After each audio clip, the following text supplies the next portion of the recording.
Welcome back to the parillaworks channel. My name is John, and here we go with another large apothecary cabinet build. This walnut one is following the mahogany one I just finished. This one's going to be similar in size, about 6 feet long and 3 feet tall or so, but this one will be 20 inches deep and have an 1.5 inch thick casework, so it's very, very heavy in the end. Normally I just do between 12 and 16 inches deep and a 3/4 inch thick casework, but there was a certain look the client was after, so I got started here. I started with a 100 board foot of 8/4 walnut, and what you see me doing here is just doing some preliminary milling, some joining and planing, just to reveal the grain so that I can see what boards need to go where. I want to put the nice boards on the top and sides, and of course the nicest pieces for the drawer fronts, and then I want to put any boards that have defects or extra sapwood on the bottom or towards the inside of the case. I did some jointing with the track saw here, and you can see that I'm doing this in 2 passes, and also these boards had a bit of a bow to them, so you could see towards the middle I'm not taking much material off, but at the ends I'm taking between 1/4 to 1/2 inch off on each board, which would have just been an absolute pain to do with the joiner if I could have done it at all. After the track saw, I'm here at the joiner just cleaning up that cut edge because the track saw wasn't leaving the best finish with the crosscut blade. After that I can take it over to the table saw and rip that other edge nice and square, and then get ready for the glue up for these panels.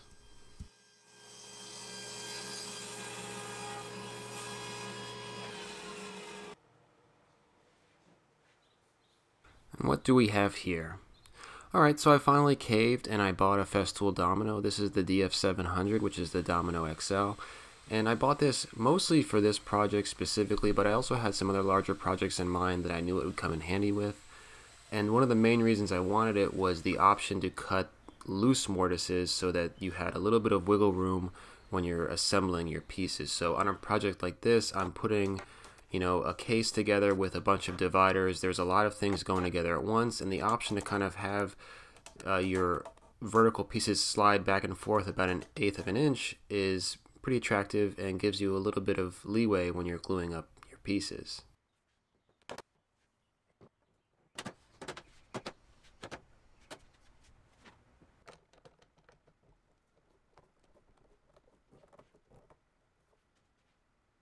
After gluing up the walnut panels, I can move over to the inner dividers, which are going to be made up of pine. This is 5/4 pine that I milled down to 1 inch thick, and it's going to have a walnut edging glued to the front of it. I use pine to save weight and a little bit of money. This cabinet was enormous and very heavy, so using the pine really came in handy. I probably could have cut a little bit more weight by cutting reliefs in the dividers, but it was something I felt was a little bit too much work for the reward. As far as milling this material, I like to take 2 days to start the project of just dedicated milling. There's a lot of material to go through here, so taking the time 2 full days in a row of just milling and gluing up panels to get everything ready for the next steps is something that I've found to be successful, at least for me.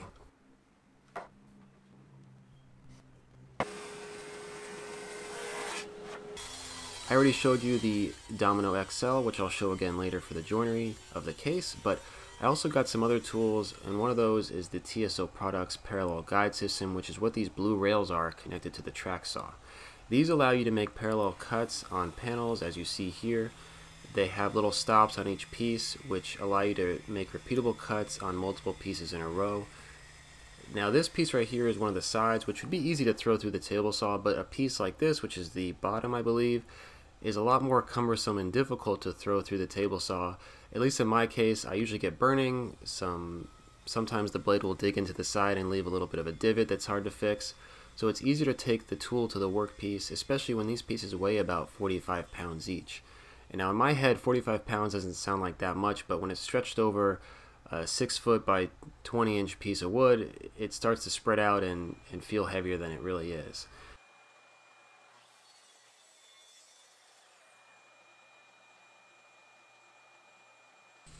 And here I'm getting started with the outside case joinery. I'm using the domino like I mentioned. These are 10mm dominoes, and then when I bump over to the inner dividers, I lowered the dominoes to an 8mm.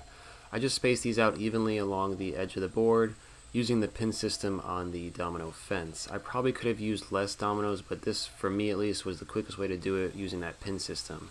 It was a bit of overkill, and the glue up was definitely stressful with how many dominoes I had to pound together, but I don't think this thing's going to be coming apart anytime soon.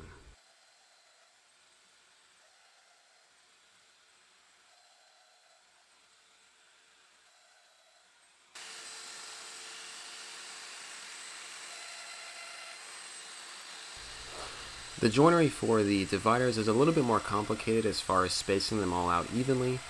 These are the ends of the dividers, which I'm just putting some mortises in, but I'm using the base of the fence, I think, which is flush with the table, which is flush with the divider, and that'll come in handy in the next clip or two.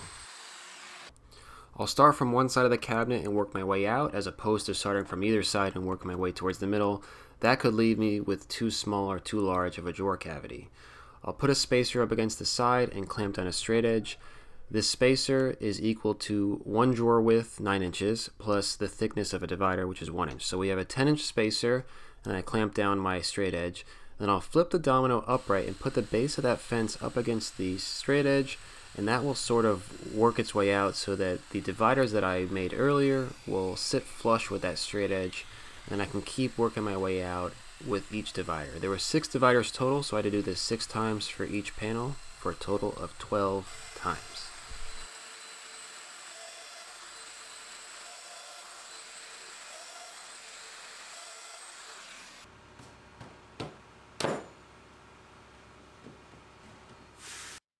Because I'm working from the end of the board, I didn't cut my top and bottom panels to their final length until all of the divider joinery was cut. If I had not waited, I would have just went by the drawing measurements, which would have left me with something a little bit too short. There's always a little bit of error here and there, and in this case there was about a 32nd to a 16th of an inch for each one that kind of compounded over the length of the board and left me with about a 1/4 inch of extra length over the length of this panel, which you see me cutting to final length here. And then after that I can get the dominoes cut for the rest of them and do my first dry fit.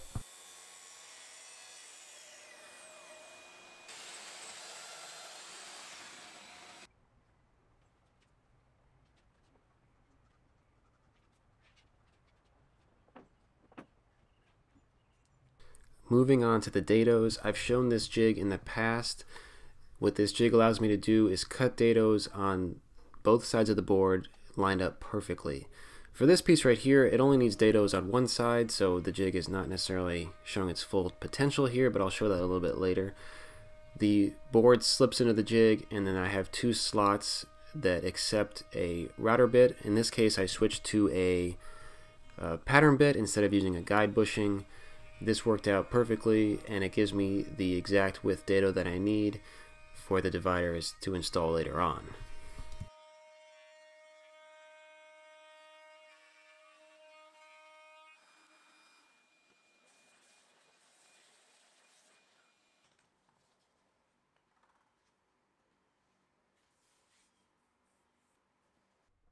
Moving on to the dividers, I had to switch the spacers out on the jig to equal the thickness of the dividers, which was 1 inch, and that's what you see me doing there.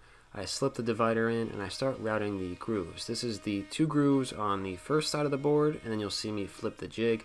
There is potential for the board to slip around. In my other video, I did use a registration block so that things wouldn't slip around, but in this instance, I didn't really feel I needed it because these boards were big enough and there was enough friction that it wasn't really that big of a deal. And so I'll get this last one routed, and you'll see that these 2 grooves on each side line up perfectly.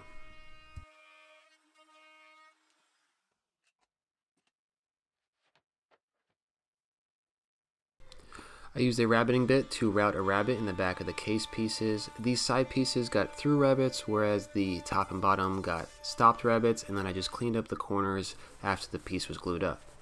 And then I pre-finished the inside of the case pieces as well as the dividers with a couple coats of water-based polyurethane. And now moving on to the glue up. This was honestly the most stressful glue up I've ever completed, but the keyword is completed, so that is good.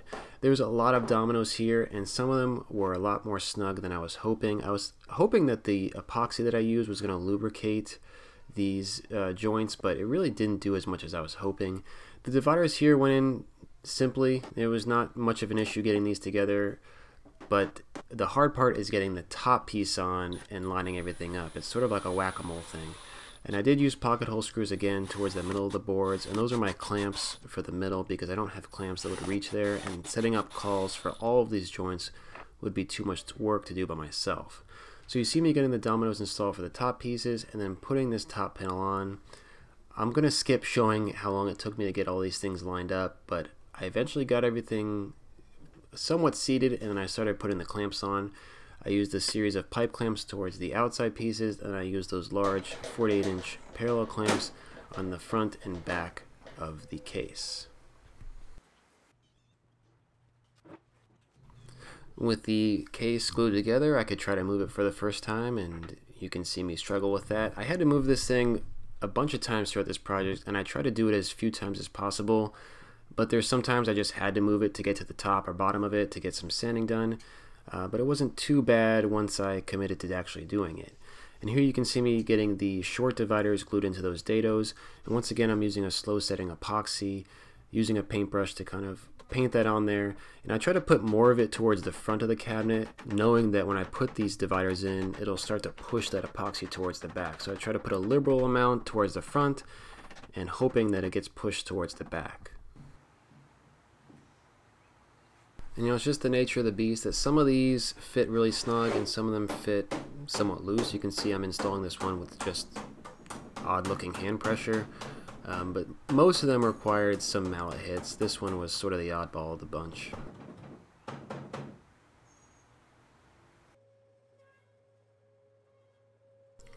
With the casework mostly done, just requiring a little bit of cleanup here and there, I got started on the second major part of this project, which is obviously the 21 huge drawers. Now I ordered this piece of walnut specifically for the drawer fronts because it has extra width that'll give me that 9-inch height for the drawer fronts. And I started the resawing process on the table saw and then moved over to the bandsaw to finish it off. But there was a lot more tension in this board than I was hoping, and I ended up bungling the whole thing. You can see here that I ended up planing the boards down to about a 1/4 inch thick because that's just really the only option I had. I did end up buying a second piece of walnut in case this happened, and it did happen, but then when I went to go use that second board, there was way too much sapwood, and I wasn't willing to include that much sapwood on the drawer fronts, so you can see that sapwood here on the left side of the board. So I ended up combining these two boards to get the necessary thickness for the drawer fronts. So I got to use that first board as the actual show face, and then the bulk of the board was that second board with all the sapwood. So in the end, everything looks nice. The grain match across the drawers looks beautiful, and you'll see that towards the end of the project.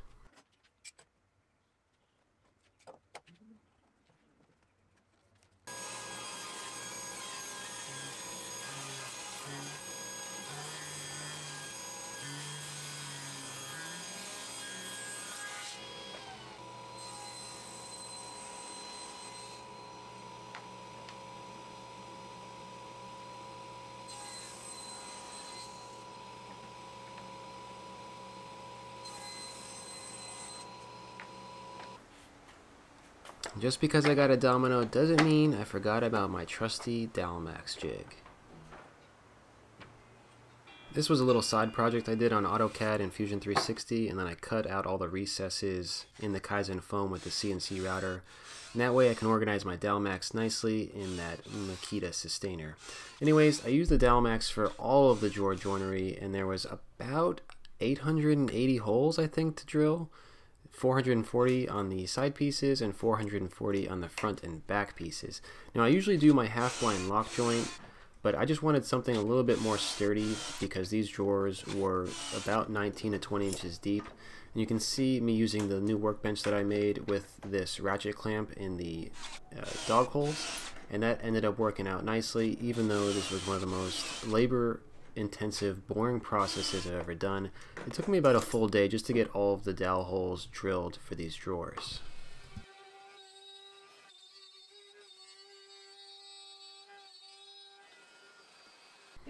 I had a little bit of help gluing up these drawers. This is my daughter Nora. She loves coming to the shop, but she just hasn't been in here much recently because I've had so many large messy projects in the shop lately, so she snuck in this time and I let her stay on the workbench. She's an expert at spreading glue around everywhere, which in this case was helpful, I guess. She put some of the dowels in place, and then I handled the clamps.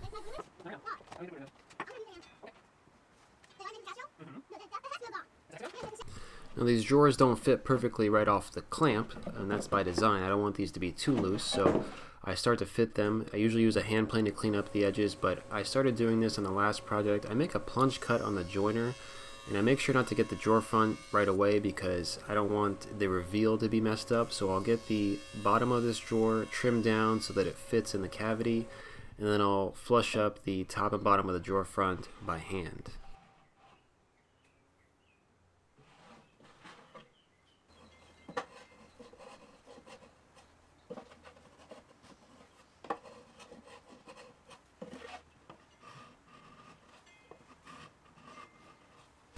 If you see the back of that drawer, it's actually upside down, and that's because the cabinet was upside down. I just didn't feel like flipping it over for this process. It didn't affect anything, and all the drawers fit nicely in the end. And now I'm moving on to edge profiles and sanding. I put an 1/8 inch round over on all of the edges, which really cleans everything up and brings everything together nicely. Putting the edge profiles on these drawers takes a little bit of time, but once you find the rhythm and what order you want to do all of the edges, it goes by a lot quicker than it started. And then I can put a finish on the underside of the cabinet. I did this by itself because I wanted to be able to flip the cabinet up and do the rest of the finish separately. I put 3 coats of this oil modified water-based polyurethane, which is the best of both worlds. It gives you that nice rich hue of the oil finishes, but it's also easy to apply and clean up like a water-based finish. I can apply 3 coats within a few hours as opposed to an oil-based finish, which might be 1 coat per day. You can see me spraying the finish on these drawer boxes. I put a shellac finish on the majority of the boxes, and then I just did the oil modified finish on the drawer front. I enlisted the help of some local muscle. This is my brother-in-law and father-in-law to help me get this cabinet down onto the ground so that I could continue with the rest of the finishing process.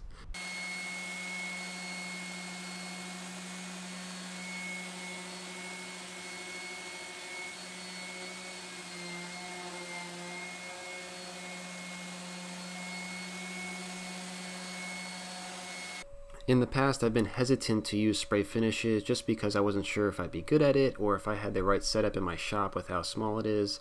But I'm glad I jumped into it for this project. The finish came out really nice and smooth. My first coat was definitely not as good as the last coats, but you get better as you go, and I know the next couple projects I'll be even better. So if you're thinking about it, I would just jump in and see how it goes. The last few steps were to number the drawer boxes, install the drawer bottoms, and then install the drawer pulls. I created this little jig that just slips over the top and left side of each drawer box so that I can accurately pre-drill all of the holes for the screws. And that's a wrap.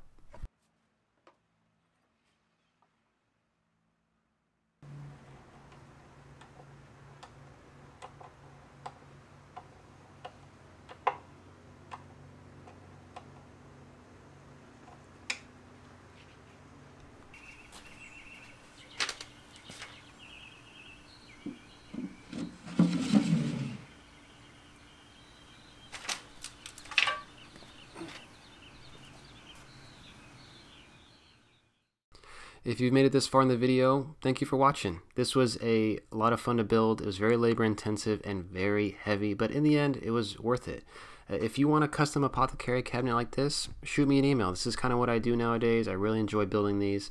And if you want to see these while they're in progress, follow me on Instagram at parillaworks. Thanks for watching.